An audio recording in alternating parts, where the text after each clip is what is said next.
moving the goalpost. No, Alex. Because we're talking about something different from whether or not it can.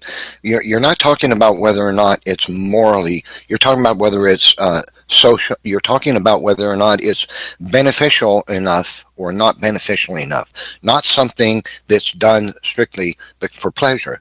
You're moving the goalpost. But that's subjectivity. That is subjectivity. But Alex, before, I know that Nephi did say that based on other questions that were asked, but it was prior to that he was talking, and Seamus was talking about mind independence being objectivity. But Nephi's example was everybody agrees, because he was using a consensus bit, except psychopaths. Right? Now, Is it psychopathic? That consensus aspect is an argument of subjectivity, not objectivity. That's not true. Let me explain There's why a consensus that the Earth is round. It doesn't mean that it's subjective because there's a consensus. Hang on a second. Whether or not there's a consensus doesn't decide whether something's objective or subjective. That's the first mistake. Yeah, so hang on a second. Was wrong, hang on a second. So, like, hang on a second. When someone does that, like everyone sort of agrees, like arguing, right? Right. Yes, I agree. Like, in a sense, most, like, you know, if we take it strictly speaking, right? Yes, that's like an argument ad populum, right? But I don't think that's the way it's being used. I think it's being used to illuminate something. They want something more than that. They want to say, right, this fact about the world, right? That's just so obvious that everyone believes it, right? That's something like that. That's the way I think. Yes, that's the point. That is the point. Right. So that's fine. Let's take it like that. But let's deal with where you got up to, Nephilim, right? So this point where God can't torture a baby for pleasure, right? Because that in itself is an act of bad, right? So we're asking you there, as I suppose the question is, why is that bad? Why ought people not torture babies for pleasure? Why should they not torture babies for pleasure? Yeah. Only an atheist could ask such a question, man. Well, that's a little bit deflecting. Why ought God not torture babies for pleasure? Because he's maximally good. Well, that's just going to beg the question again. No, what it comes down to is you're attempting to muddy the waters about what is good and what is evil. And that's what atheists do, and that's because it's their subjective. You still haven't demonstrated. I think it's more defining what is good and what is evil. That's what we're trying to do, is define it as opposed to muddy it. No, it's actually muddying. But what is objectively good or not is whether or not it comports or does not comport with the character of God. That is the basis. Not in your subjective opinion, I know, but you're an atheist. And you acknowledge that. Regardless, is it not true? Let's just get down to the nuts and bolts of it. Is it not true that it's psychopathic to think that torturing a baby for pleasure is acceptable? Is that not true? Is that originating from a mind? No, don't answer the question with a question. Answer it. Is it not true that it's psychopathic? In my opinion, yes. Okay. Isn't it true also that people universally recognize because that it's psychopathic, except for those relative few, very few, that are psychopathic? Wouldn't everyone disagree with the psychopath? The 1 out of 10 million or something? What I can't understand we don't consider that normal. So what we don't consider subjectivity, that the idea that all moral thinking is subjective is not normal either. See, that's my point. Nephilim, what I have a problem with is you're using an example that is renownedly accepted as being immoral across many cultures and across essentially the entire populace, other than the outliers. What about eating a dog? Is that moral or not moral? Finding a different example won't change the basis of. No, it absolutely does. Answer my question: is it moral or is it not moral? The reason, eat it. No, answer. You don't answer with a question. Answer My question: is it moral to eat a dog? I'm not sure how that's relevant. It is. Listen, Look, it's if we can point absolutely to a relevant single because example, in some cultures, it is. Yeah, I know. not You don't have to tell immoral. me that. Yeah, I know that. It would be. Well, It's then, really if you sick knew that you would that, try it to wouldn't. explain that and You waste weren't going more to of my say time. it wasn't irrelevant. Oh, If I you can knew explain that, to you how it's. say it No, I wasn't can explain to you why it's relevant, even in the face of that. Now, look, if we're arguing whether or not morality is objective, now if we can point to one single moral statement which is objective, then the claim has been proved. Correct. That's it. So I don't care why you think that it's relevant. If you could show a single example that it's subjective or something like that, or that you think it's subjective, it doesn't matter. If we could prove one single example where a moral statement is objective, then it's done. That's so correct. It is irrelevant. It is completely irrelevant. He's exactly right.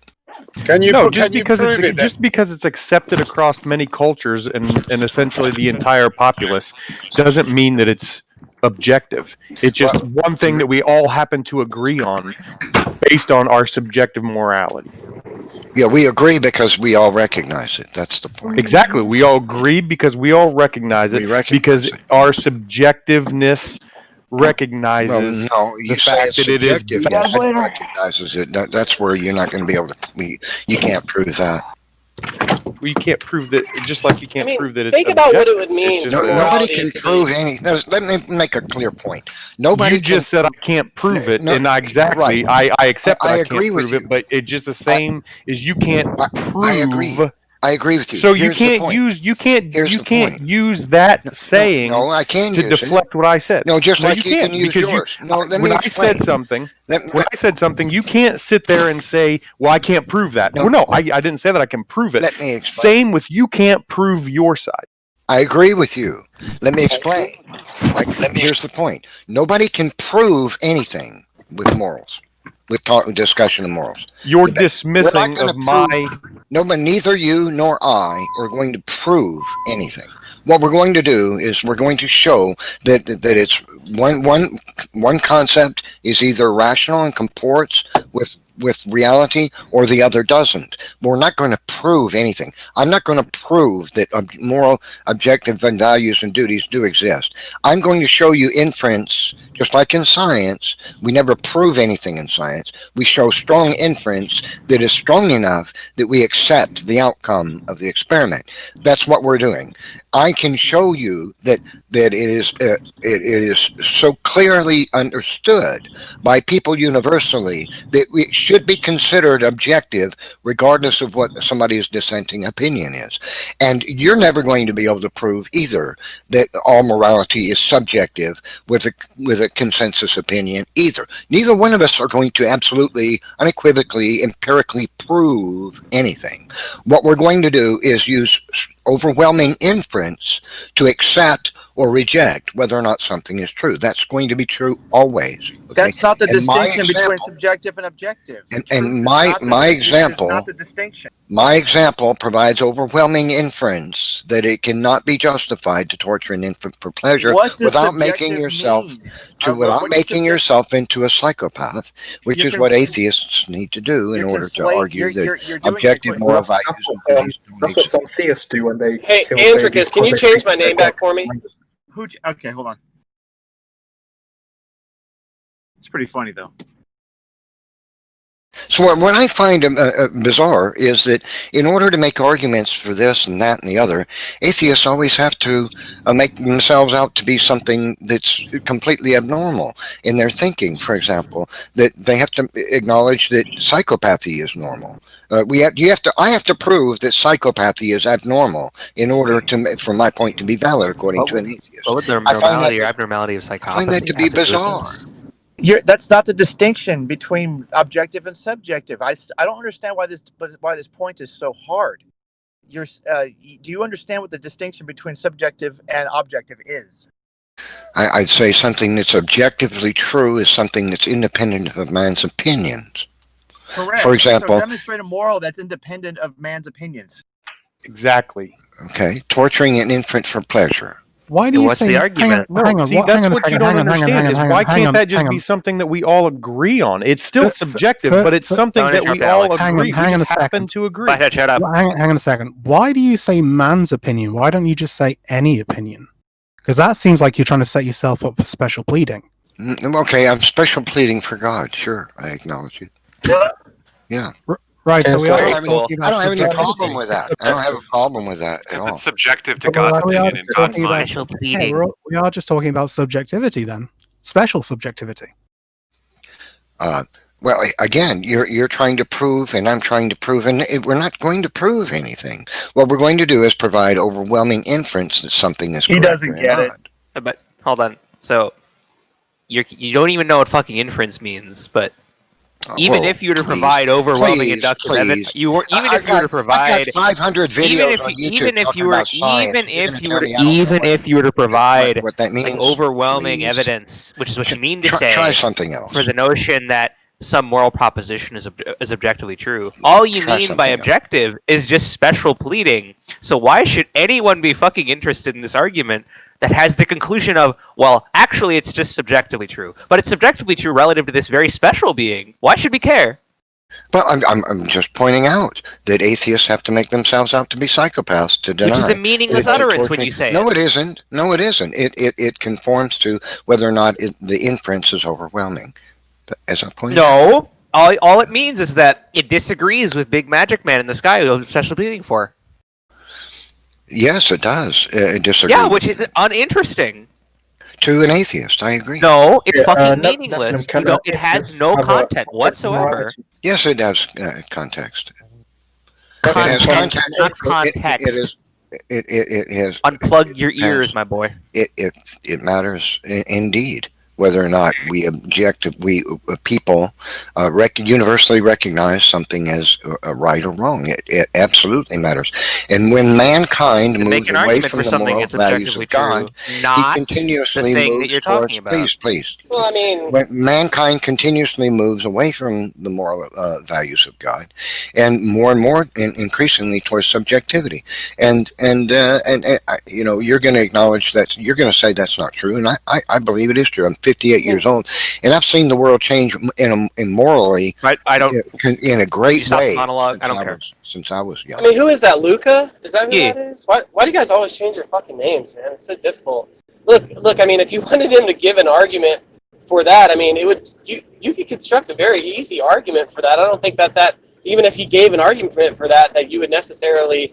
Even if you agreed that it was a valid argument, you still wouldn't even accept it. I mean, think about, they have a principle called convergence, right? And convergence is merely that people start to converge on the facts because they have the type of faculties that can assess the facts, come on with that and everything like that. And so we can talk about like the shape of the earth, how people used to go wrong, and that most people today have converged on it because it's an objective fact. And so the convergence principle would be an argument for why people all thinking that it's the case would give evidence that it's objective because on the convergence principle, people converge on objective facts. I mean, but look here, all right, even though that's a valid argument, you're not going to accept it. So I don't know why you're asking just merely to produce some argument for that thesis being true. Well, that one has a completely different conclusion than what he's saying. At the basis of it all is this. Shameless, do you agree that what he's talking about isn't objective at all? There is no basis for morality. What do I agree on? That's the core. What he's talking about isn't objective at all. Well, no, that's yet to be seen.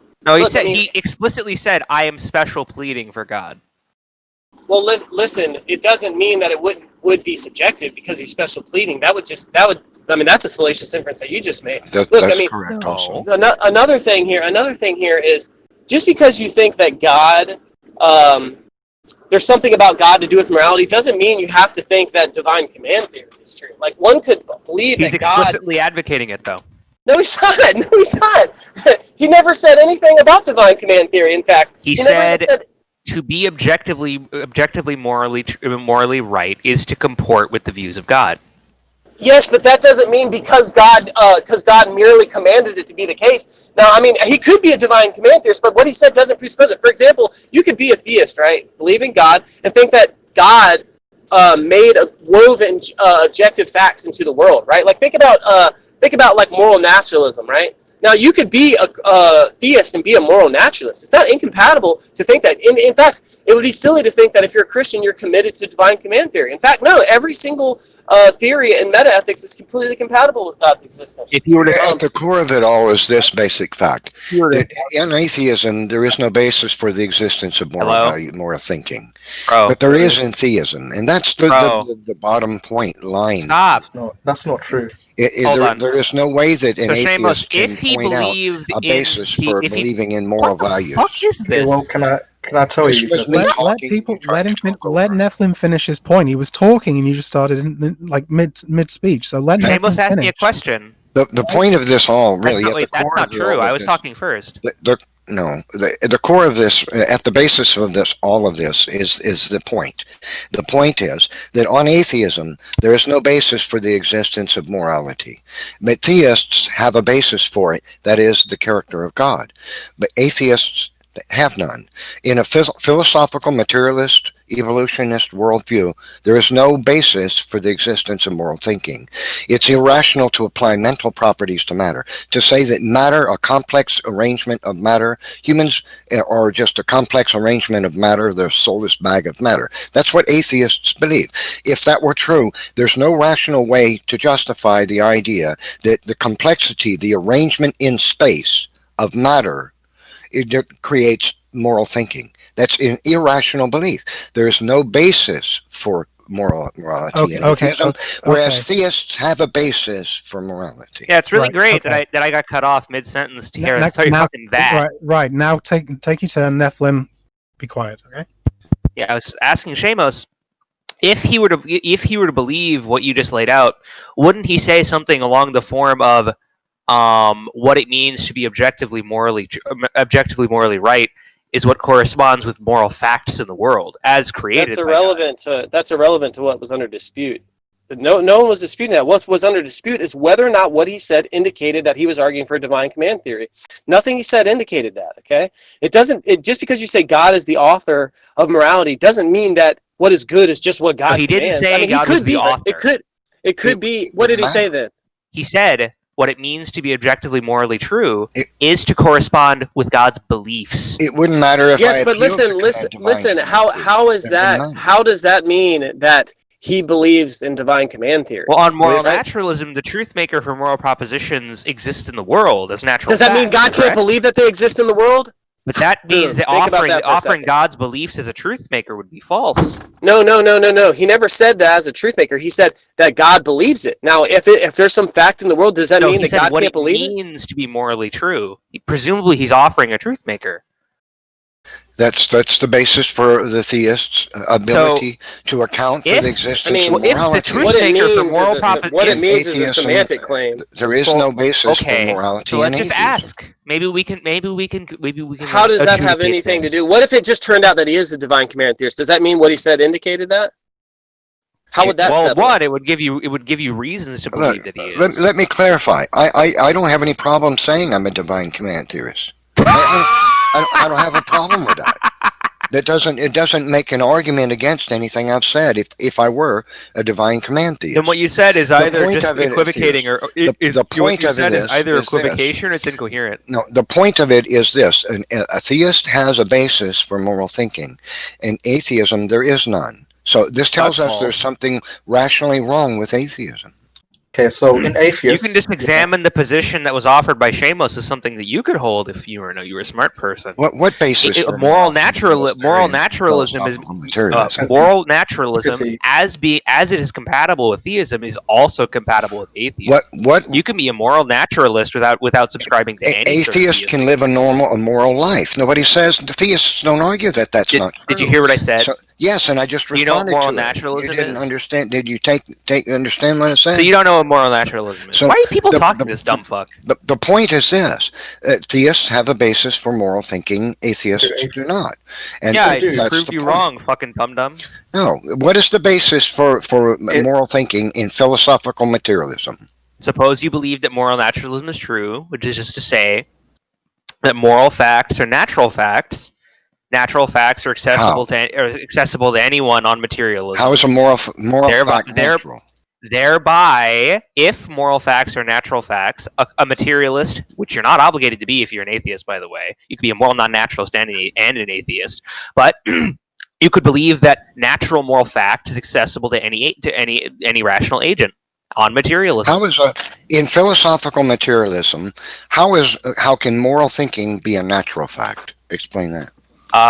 We could just like look at any moral naturalist view. Like for instance, the I think it's Berkeleyan. No, it's not Berkeley. It's No. Cornell realism. But Cornell, anyways, thank this you. is getting away from the point. I agree with you, but it's basically just pointing out that like literally everything this guy says is fucking retarded. Naturalism. Wait a second. No, you're appealing to the opinion of some philosopher that wrote a book in 1950. No, I'm appealing to an entire school of philosophers with respect to a moral naturalist position. What's your argument against moral naturalism? That doesn't matter. You haven't explained how moral thinking is a natural fact. In naturalism is this: matter and energy. That's naturalism. Is the explanation for all phenomenon, right? Can you explain how matter and energy and matter in motion provides us with natural facts in moral thinking? So I mean, you'll never the whole point would just be that it entails no contradiction, presumably, because you haven't offered one for something like a moral fact. You haven't explained why it's rational to believe. For instance, that moral thinking is a the Cornell realists offer like a simile with facts about like health and wellness, where presumably health is a natural fact, right? What it means to be healthy or unhealthy. What do you mean by natural fact? Natural fact meaning those facts that are merely construed in naturalistic terms. For instance, with respect to things like the movements of matter, energy, and particles. Okay, so how does the movement explain what is the basis in the movement of matter and energy for morality to exist, so that we can believe? Hold on, let me ask the question. Crying out loud! You've asked me the question multiple times. No, you want me to just break out a textbook? Do you want me to just break out a textbook and read you the Cornell realist view, or do you want to offer an argument against it? What I want for you to do is actually address the question instead of skirting it by appealing to some Cornell University consortium. I don't care about that crap. That's not going to give me an explanation. You could ask me, how do we know creationism is true? And I can say, well, there's 3,000 creationist scientists over here who say it is. Therefore it is. See, that doesn't prove a damn thing. You're not proving anything.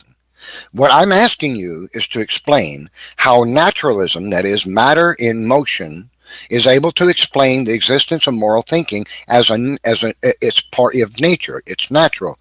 You can't do it. Support your claim. What, that moral naturalism is a view that's not incoherent? No, not that it's a view, that it's true. That naturalism, I don't have to offer that it's true. What are you talking about? You have to be able to explain how matter in motion is able to explain the existence of moral thinking. Go. So your claim, let me firmly establish where the bucket. Let me firmly establish where the burden is. The burden is on you. You said to provide. You said naturalism cannot. Shut up. You said naturalism cannot account for moral facts. Make the fucking argument. I gave you an example of Cornell. I gave you an example of Cornell realism. I'm happy to. As an example of a popular and well-respected school of moral naturalism. I'll be happy. Obviously, it's the case that it can't be straightforwardly incoherent if a large amount of philosophers hold the view. Well, that would be ridiculous. I'll explain. That would be ridiculous. I mean, let me explain. You asked me to explain. I will do so. Hold on. But the only point there, Seamus, was just to say that it's not like absurdly false. You asked me to verify. No, it doesn't mean that it's not a contradiction or something incoherent about it because a bunch of philosophers hold it. No, I said it. I didn't say it's not. I didn't say it's not contradictory because I said it's not immediately straightforwardly contradictory. Are we going to have this conversation or not? Presumably, if there's a flaw in the view, it must be more. It must be deeper down than just on its face, like Nephilim is implying. Otherwise, it seemingly wouldn't be a popular view. I mean, another thing, I'll let Nephi go. Bro, you've been taking up way too much mic time. You need to reconsider yourself for a minute, man. So listen, I mean, also, you haven't even made any appeal but some vague appeal to a position that exists in philosophy. You haven't explained it. You haven't said what it is. You just said that there is a position. How do you think that is helping? How do you think that it is helping your interlocutor at all? The point is, he's making the argument. He's trying to make the argument that moral naturalism is false. However, he has made no argument that moral naturalism is false, and just seems to presuppose that moral naturalism is like an impossible view, well, seemingly it's not an impossible view. Here's a school of people that hold it.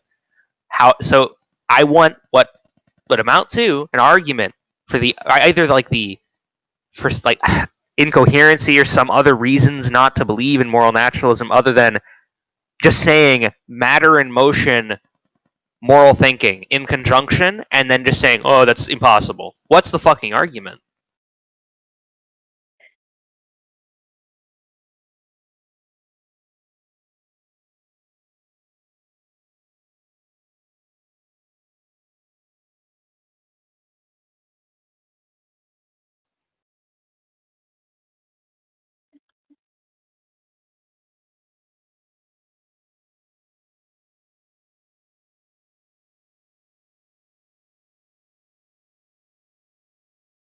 Did everyone go quiet? Apparently. Was he giving an argument that I couldn't hear? No, he's never given an argument. My bad. I'll leave the room. I didn't mean to make everyone. Can't hear me. I think he's muted or something. His mic is not working.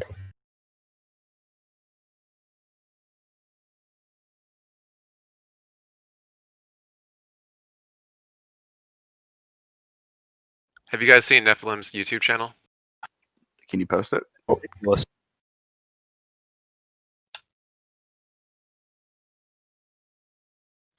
I don't think we explain like raw thinking with what he said. What did he say? Matter and motion. Use that to explain.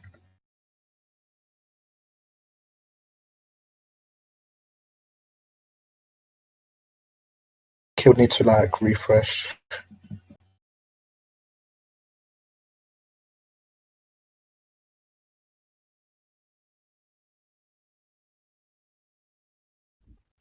So check out his channel. He's got reptilian aliens. He doesn't believe in hell. He's his own guy. He is his own guy. Thinking. Yeah, he does his own original thinking. Yeah. He said along with if God commanded him to do something which he thought was immoral, he would question God. Generally, if you ever hear anyone even say the word Nephilim, they're crazy. It's like a special brand of conspiracy people. Wait, what do you but he's NephilimFree. He's NephilimFree, so the free has to go with it. The problem